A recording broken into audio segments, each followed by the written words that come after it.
Memang sisi ngarang saya video si thagalat reba ngarang sing gari ma khra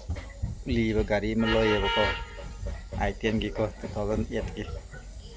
adu ngarang thage tawne isi kawe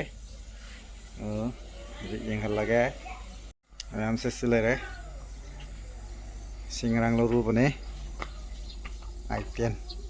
kredi gadre krasem ngi lere ba ko memang adana si aina si maningi bumper si krasem ngai lere si ude rang teraga aina puti tharaga kha kasani ado si garis si moina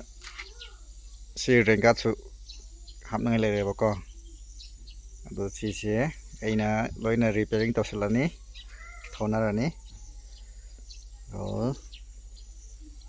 Miam si krasem ngai dile moina 75 habani aina 69 the lor pune ba ko ado si manipur number ni aigi Maruti Euro 2 do phal tho ya drabni na pesa ting bani na si oina lojare ma'am si aina fazana fit tosilani ma'am imphal sa thok sin to da kaksing to imphal thaubu kanda bira lai tan ngai ai si lai khrabane ma'am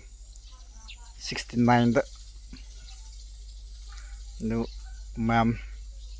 magi si soibu si keno rengat amlere aduga manungi seat cover crash gai gara maningi seat cover aduga manung mamangi di yari dari AC yari aduga ngarang ini sim basi lising terakhir na sange maningi si manunggi lising terakhir sang bapot amalere ba dura yadre du sim ngre ngarang ini sin ngre aduga si maningi wiper si yadre si masem ni si budi matek adum sem ni tam nazik si sem ngai si maningi sigi keno se sem ni rang si kamani si rang si kamani I10 ni ko se I10 ari budune ma'am sinjamai de low bune ba ko ado khadi sem ngai lere sem ani thor ni ma'am ai 800 to le adu su thoner ni ai thabak su basat pokot pada mada tarani adu sina aina faltu kaksing thobuda si dakar orani ma'am se si thor gai si kra kari haisara wakan dikra nungai ba senting de ba ai Nagaland number de as pesa yam tinge no modal lising mo tinge ai nungai ta dana ina si thor gai na tawjare ma'am maman di hong bane adu ai semjila thor ni ma'am numit ni humni sorom malai na video thagalak trisi adu ngasi je ai gari se lobagi ngarang lobne bako ngasi thagalak pani ma'am hey slere ma'am ngarang si sem bada 20 gi sang di sang ye bako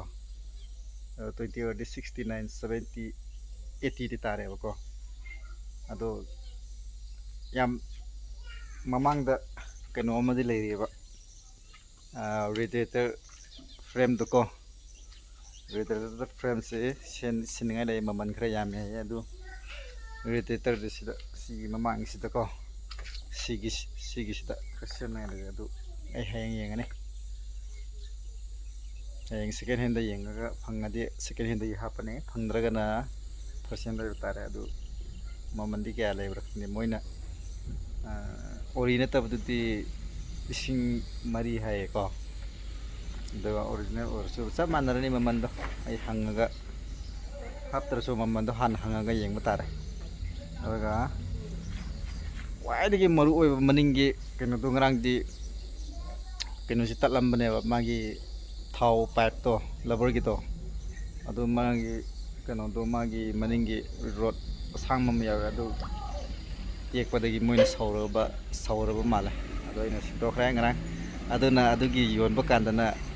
ꯑꯗ 100ꯒ 10 ꯈꯛꯇ ꯐꯪꯉꯦ ꯑꯩꯅ escape ꯂꯨꯍꯥꯗ ꯌꯣꯟꯊꯣꯛꯄ ꯑꯗꯨꯒ ꯂꯩꯔꯀꯥꯟꯗꯅ ꯑꯍꯥꯟꯕ ꯂꯩꯔꯀꯥꯟꯗꯅ 7,000 10,000ꯒ 13,000 ꯍꯥꯏꯌꯦꯕ ꯑꯗꯣ ꯑꯩ ꯉꯔꯥꯡ ꯁ꯭ꯀꯦꯞꯇ ꯑꯩꯅ ꯂꯧꯔꯒ ꯄꯨꯂꯞꯅ ꯄꯝꯗꯨꯒ 9,900 ꯄꯤꯔꯦꯕꯀꯣ ꯑꯗꯨꯃꯥꯏꯅ ꯂꯧꯔꯦ ꯉꯔꯥꯡ ꯍꯥꯞꯄ꯭ꯔꯦ ꯑꯗꯨ ꯃꯌꯥꯝ ꯁꯤꯁꯦ ꯑꯩꯅ ꯑꯗꯨꯝ ꯊꯧꯅꯔꯅꯤꯀꯣ ꯑꯗꯣ ꯐꯖꯅ ꯁꯦꯝꯕ ꯊꯧꯅꯔꯅꯤ ꯃꯌꯥꯝꯁꯦ ꯑꯗꯨ ꯃꯌꯥꯝꯁꯦ ꯃꯅꯨꯡꯁꯤ ꯌꯦꯡꯍꯜꯂꯛꯀꯦꯕꯀꯣ ꯁꯦ ꯃꯌꯥꯝꯁꯦ ꯁꯤ ꯂꯩꯔꯦ ꯃꯅꯨꯡꯒꯤꯁꯤꯀꯣ ꯁꯤꯗ ꯂꯩꯔꯦ ꯁꯦ